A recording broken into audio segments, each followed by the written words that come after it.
ഇത് 2025. ലോകം ശാസ്ത്രത്തിലും സാങ്കേതിക വിദ്യയിലും കുതിച്ചുചാട്ടം നടത്തുന്നു. ഇങ്ങനെ അവകാശപ്പെടുമ്പോഴും നാഗരികതയുടെ നെഞ്ചിൽ ഭയത്തിന്റെ ഒരു കഠാര ഇപ്പോഴും അമർന്നിരിക്കുന്നുണ്ട്. നമ്മൾ കാണുന്ന ഈ വർണ്ണാഭമായ ലോകം ഒരു നേർത്ത നൂൽപാലത്തിലൂടെയാണ് കടന്നു പോകുന്നത്. പാരീസിലെ തെരുവുകൾ ഇന്ന് പുതുവർഷം ആഘോഷിക്കേണ്ടതിന് പകരം ആയുധധാരികളായ സെക്യൂരിറ്റി ഫോഴ്സിനെ കൊണ്ട് നിറഞ്ഞിരിക്കുകയാണ്. ലോകത്തിലെ ഏറ്റവും വലിയ നഗരമായ ടോക്കിയോയിൽ പോലും ആഘോഷങ്ങൾ പാതി വഴിയിൽ നിൽക്കുന്നു. സിഡ്നിയിലെ വിഖ്യാതമായ ബീച്ചുകളിൽ ഇന്ന് മണലിൽ വീണ രക്തത്തുള്ളികൾക്ക് കണക്ക് പറയാൻ ആരുമില്ല. എന്തുകൊണ്ടാണ് ആഘോഷിക്കേണ്ട നിമിഷങ്ങളിൽ ലോകം ഇങ്ങനെ വാതിലുകൾ അടച്ചുപൂട്ടിക്കൊണ്ടിരിക്കുന്നത്? വല്ലപ്പോഴും ഉണ്ടാകുന്ന ചില അനിഷ്ട സംഭവങ്ങളാണോ ഇത്? അല്ല. മാനവികതയെ വിഴുങ്ങാൻ വെമ്പുന്ന, സ്നേഹത്തിന്റെയും സമാധാനത്തിന്റെയും ഭാഷ അറിയാത്ത ആഗോള ജിഹാദ് എന്ന മതഭീകരതയുടെ ആധുനിക പതിപ്പാണ് ഇന്ന് നമ്മൾ കാണുന്നത്. ആഘോഷങ്ങളെപ്പോലും മരണഭയത്തിന്റെ നിഴലിലാക്കുന്ന ആ അദൃശ്യ ശത്രു ലോകത്തിന്റെ വാതിലുകളിൽ മുട്ടിക്കഴിഞ്ഞു. നമ്മൾ ഇന്ന് നേരിടുന്നത് വെറും ഒരു ക്രമസമാധാന പ്രശ്നമല്ല, മറിച്ച് മനുഷ്യത്വം എന്ന വികാരത്തെ തന്നെ ഭൂമിയിൽ നിന്നും തുടച്ചു നിൽക്കാൻ വെമ്പുന്ന ഒരു വികലമായ പ്രത്യാശാസ്ത്രത്തെയാണ്. ഈ ഭീകരതയുടെ വേരുകൾ എവിടെയാണ്? ഇതെങ്ങനെയാണ് നമ്മുടെ വീട്ടുവാതിൽക്കൽ വരെ എത്തിയത്?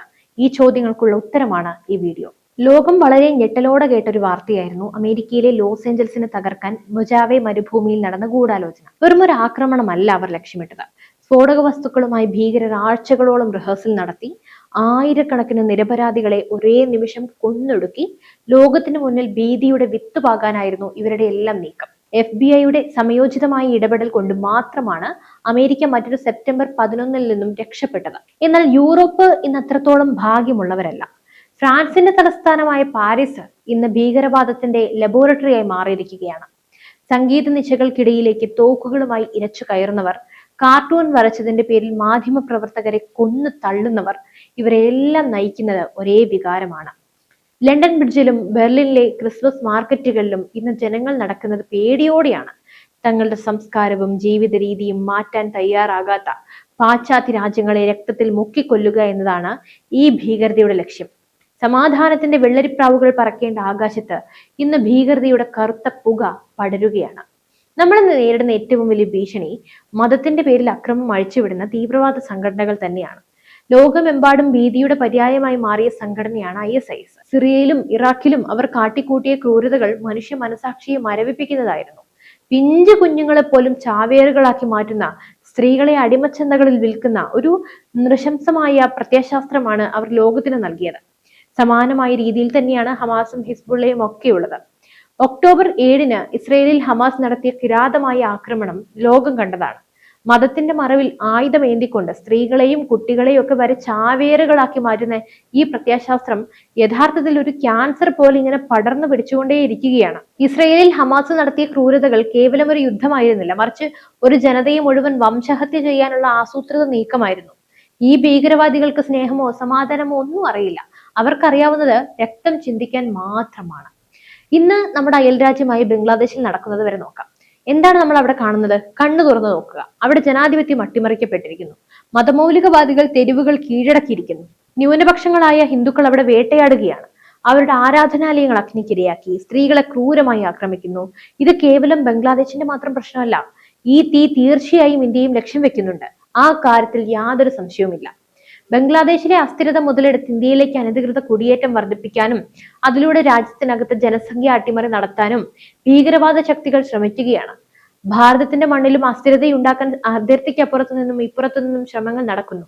നമ്മുടെ രാജ്യത്തിന്റെ അഖണ്ഡത തകർക്കാൻ വിദേശ ഫണ്ടിങ്ങുകൾ വരെ ഇവിടേക്ക് എത്തുന്നുണ്ട്. ഇത് നമ്മൾ നിസ്സാരമായി കാണരുത്. പക്ഷേ ആ ഭീകരവാദികൾ ഒന്നും ഓർക്കണം, ഇത് 1990കളിലെ പഴയ ഇന്ത്യ അല്ല. ഇന്ന് നമ്മൾ നയിക്കുന്നത് ലോകം ആദരിക്കുന്ന, ശക്തമായ തീരുമാനങ്ങൾ എടുക്കാൻ ശേഷിയുള്ള നരേന്ദ്രമോദിയുടെ ഭാരതമാണ്. പഴയകാലത്ത് ഡൽഹിയിലും മുംബൈയിലും സ്ഫോടനങ്ങൾ നടക്കുമ്പോൾ പാകിസ്ഥാന് മുന്നിൽ വണങ്ങി നിൽക്കുന്ന ഒരു ഭരണകൂടമല്ല ഇന്ന് ഇന്ത്യയിലുള്ളത്. സർജിക്കൽ സ്ട്രൈക്കിലൂടെ ശത്രുവിന്റെ ഗുഹയിൽ കയറി അവനെ തകർക്കാൻ ശേഷിയുള്ള സൈന്യം ഇന്ന് നമുക്കുണ്ട്. ബാലാക്കോട്ടിലെ വ്യോമാക്രമണം ലോകത്തിന് നൽകിയ സന്ദേശം വ്യക്തമാണ്. ഞങ്ങൾ അടങ്ങിയിരിക്കില്ല, പ്രഹരിക്കും. കശ്മീരിലെ 370 വകുപ്പ് എടുത്തു മാറ്റിയത് ഭീകരവാദത്തിന്റെ നട്ടെല്ല് തകർക്കാനായിരുന്നു. ഇന്ന് കശ്മീരിലെ യുവാക്കൾ കല്ലെടുക്കുന്നതിന് പകരം കമ്പ്യൂട്ടറും പുസ്തകങ്ങളും കയ്യിലേന്തുന്നു. ഭീകരവാദത്തിന് ഫണ്ടിങ് നൽകുന്ന ഉറവിടങ്ങൾ ഓരോന്നായി മോദി സർക്കാർ തകർത്ത് കളഞ്ഞു. ഇന്ത്യയെ തൊടാൻ ശ്രമിക്കുന്നവർക്ക് ലഭിക്കാൻ പോകുന്നത് സമാനതകളില്ലാത്ത പ്രഹരമായിരിക്കും. ഓരോ ഇന്ത്യക്കാരനും ഇന്ന് അഭിമാനത്തോടെ പറയുന്നത് ഭാരതത്തെ തകർക്കാൻ ആർക്കും കഴിയില്ല എന്നാണ്. ദേശീയ തലത്തിൽ ഭീകരതയെ നേരിടുമ്പോൾ തന്നെ നമ്മുടെ കേരളത്തിൽ പടരുന്ന ചില വിഷച്ചെടികളെ കുറിച്ച് നമ്മൾ ജാഗ്രത പാലിക്കേണ്ടതുണ്ട്. കേരളത്തിലേക്ക് വന്നാൽ അത് സമാധാനത്തിന്റെ മണ്ണാണെന്ന് പറയപ്പെടുമ്പോഴും ഇവിടെ ഭീകരവാദത്തിന്റെ വിത്തുകൾ പാകാൻ ചിലർ നല്ലതുപോലെ ശ്രമിക്കുന്നുണ്ട്. പോപ്പുലർ ഫ്രണ്ട് ഓഫ് ഇന്ത്യ പോലെയുള്ള സംഘടനകളെ നിരോധിച്ചത് അവരുയർത്തിയ വലിയ ഭീഷണിയെ മുൻകൂട്ടി കണ്ടുകൊണ്ടാണ്.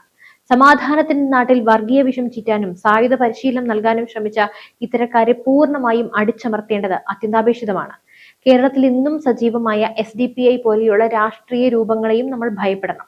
ജനാധിപത്യത്തിന്റെ മറവിൽ തീവ്രവാദം വളർത്താൻ ഇവർ ശ്രമിക്കുന്നുണ്ടോ എന്ന് ഓരോ പൗരനും പരിശോധിക്കണം. മതാന്ധത ബാധിച്ച ഇക്കൂട്ടർക്ക് രാജ്യത്തോടല്ല, മറിച്ച് തങ്ങളുടെ വികലമായ പ്രത്യാശാസ്ത്രത്തോടാണ് കൂറ്. കേരളത്തിന്റെ മണ്ണിൽ ഇവർ വേരുറപ്പിച്ചാൽ ഇന്ന് ലോക നഗരങ്ങളിൽ കാണുന്ന ആ ഒരു ഭീതി നാളെ നമ്മുടെ ഓരോരുത്തരുടെയും വീട്ടുവാതിൽക്കലേക്കും എത്തിയേക്കാം. RSSനെയും BJPയെയും ഒക്കെ വർഗീയവാദികളായി ചിത്രീകരിക്കാൻ ശ്രമിക്കുന്നവരോട് ഒരൊറ്റ ചോദ്യമേ ചോദിക്കാനുള്ളൂ. അതെന്താണെന്നാൽ യഥാർത്ഥത്തിൽ ലോകമെന്ന് ഭയപ്പെടുന്നത് ആരെയാണ്? ഭാരതീയ സംസ്കാരത്തെയും ദേശീയതയും മുറുകെ പിടിക്കുന്ന RSSനെയാണോ, അതോ ലോകം മുഴുവൻ ബോംബെറിയുന്ന, ആളുകളെ കൊന്നൊടുക്കുന്ന ജിഹാദി ഭീകരരെയോ? ശാഖകളിൽ വ്യായാമം ചെയ്യുന്നവരെയല്ല ലോകം ഭയപ്പെടുന്നത്, മറിച്ച് ലോകത്തിന്റെ പല കോണുകളിൽ ഇരുന്ന് ജിഹാദ് എന്ന പേരിൽ നിരപരാധികളുടെ തലയറക്കുന്നവരെയാണ്. ലണ്ടനിലെയും പാരീസിലെയും തെരുവുകളിൽ നിന്ന് പോലീസ് കാവൽ നിൽക്കുന്നത് RSSനെ പേടിച്ചുകൊണ്ടല്ല, മറിച്ച് ജിഹാദി ഭീകരതയെ ഭയന്നുകൊണ്ടാണ്. ഹിന്ദുത്വത്തെയും ദേശീയതയും വിമർശിക്കുന്നവർ ഭീകരവാദത്തിന്റെ ഇരകളാകുന്ന സാധാരണ ജനങ്ങളെ കാണുന്നേയില്ല. യഥാർത്ഥ ശത്രുവിനെ തിരിച്ചറിയാതെ സ്വന്തം നാടിനെ സ്നേഹിക്കുന്നവരെ കുറ്റപ്പെടുത്തുന്നത് അത് ആത്മഹത്യാപരം തന്നെയല്ലേ? ദേശസ്നേഹം ഒരു തെറ്റാണെന്ന് വരുത്തി തീർക്കാൻ ശ്രമിക്കുന്നവർ യഥാർത്ഥത്തിൽ ഭീകരവാദത്തിന് കുട പിടിക്കുന്നവരാണ്. എന്തായാലും ഭീകരവാദത്തിന് ഒരു മതവുമില്ല എന്ന പൊള്ളയായ മുദ്രാവാക്യങ്ങൾ ഉയർത്തി യഥാർത്ഥ ശത്രുവിനെ ഒളിച്ചു കടത്താൻ ശ്രമിക്കുന്നവർ കാണാതെ പോകുന്നത് ലോകം മുഴുവൻ ഭയക്കുന്ന ആ കറുത്ത യാഥാർത്ഥ്യത്തെയാണ്. ലോകത്തിന്റെ ഏത് ഭാഗത്ത് ബോംബ് പൊട്ടിയാലും അതിന് പിന്നിൽ പ്രവർത്തിക്കുന്നവരുടെ ലക്ഷ്യം ഒന്നു തന്നെ: ഭാരതത്തെയും സമാനമായ ജനാധിപത്യ മൂല്യങ്ങളെയും തകർക്കുക. മതം എന്ന പുണ്യവികാരത്തെ ചോരയിൽ മുക്കിക്കൊല്ലുന്ന ഈ തീവ്രവാദി ഗ്രൂപ്പുകളെ തിരിച്ചറിയാൻ നമുക്ക് സാധിക്കണം. മതപ്രീണനത്തിന്റെ പേരിൽ ഇത്തരം വിനാശകാരികളെ താലോലിച്ച രാഷ്ട്രീയ ശൈലിക്ക് ഭാരതത്തിൽ ഇന്ന് സ്ഥാനമില്ല. ലോകം മുഴുവൻ ഒരു കുടുംബമായി കാണുന്ന ഭാരതീയ ചിന്താഗതിക്ക് നേരെയാണ് ഇന്ന് ജിഹാദി ഭീകരത അതിന്റെ വിഷപ്പല്ലുകൾ പുറത്തെടുക്കുന്നത്. എന്നാൽ ഈ ഭാരതം ഇന്ന് ഉണർന്നു കഴിഞ്ഞു. ശത്രുവിന്റെ ഗുഹയിൽ കയറി അവനെ തകർക്കാൻ ശേഷിയുള്ള, ലോകത്തിന് മുന്നിൽ നെഞ്ച് വിരിച്ചു നിൽക്കുന്ന നരേന്ദ്രമോദിയുടെ കരുത്തുറ്റ ഭാരതമാണിത്. ജിഹാദി ഗ്രൂപ്പുകൾ വിഭാവനം ചെയ്യുന്ന വികലമായ ലക്ഷ്യങ്ങൾ ഭാരത മണ്ണിൽ വിലപ്പോകില്ല. നമ്മുടെ ഐക്യത്തെ തകർക്കാൻ ശ്രമിക്കുന്ന ബാഹ്യ ശക്തികളെ മാത്രമല്ല, അവർക്ക് കുടപിടിക്കുന്ന ആഭ്യന്തര ശത്രുക്കളെയും തിരിച്ചറിയേണ്ട കാലം അതിക്രമിച്ചിരിക്കുകയാണ്.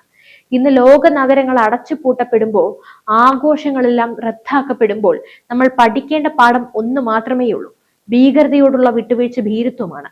ആഗോള ജിഹാദി സംഘടനകളെ അന്ത്യം കുറിക്കാൻ ലോകം ഒന്നിക്കേണ്ട സമയമൊക്കെ അതിക്രമിച്ചു. ഇന്ത്യയെ തൊടാൻ ആഗ്രഹിക്കുന്ന ഓരോ ഭീകരവാദിയും അറിയുക, നിങ്ങളുടെ നാശത്തിനുള്ള വിത്തുകൾ ഇവിടെ തന്നെ പാകപ്പെടും. വരും തലമുറയ്ക്ക് സമാധാനത്തോടെ ജീവിക്കാൻ ഭീകരതയുടെ വിഷപ്പുക പടരുന്ന മതമൗലികവാദത്തെ നമുക്ക് പൂർണ്ണമായും തൂത്തെറിയാം. ഭാരതത്തിന്റെ കരുത്തിൽ വിശ്വാസം അർപ്പിക്കാം. എന്തായാലും ഈ വിഷയത്തിൽ നിങ്ങൾക്ക് എന്താണ് പറയാനുള്ളത്? നിങ്ങളുടെ അഭിപ്രായങ്ങൾ തീർച്ചയായും കമന്റ് ബോക്സിൽ രേഖപ്പെടുത്തുക. മറ്റൊരു വിഷയമായി വീണ്ടും എത്തുവരെ നന്ദി. News desk IBN Malayalam.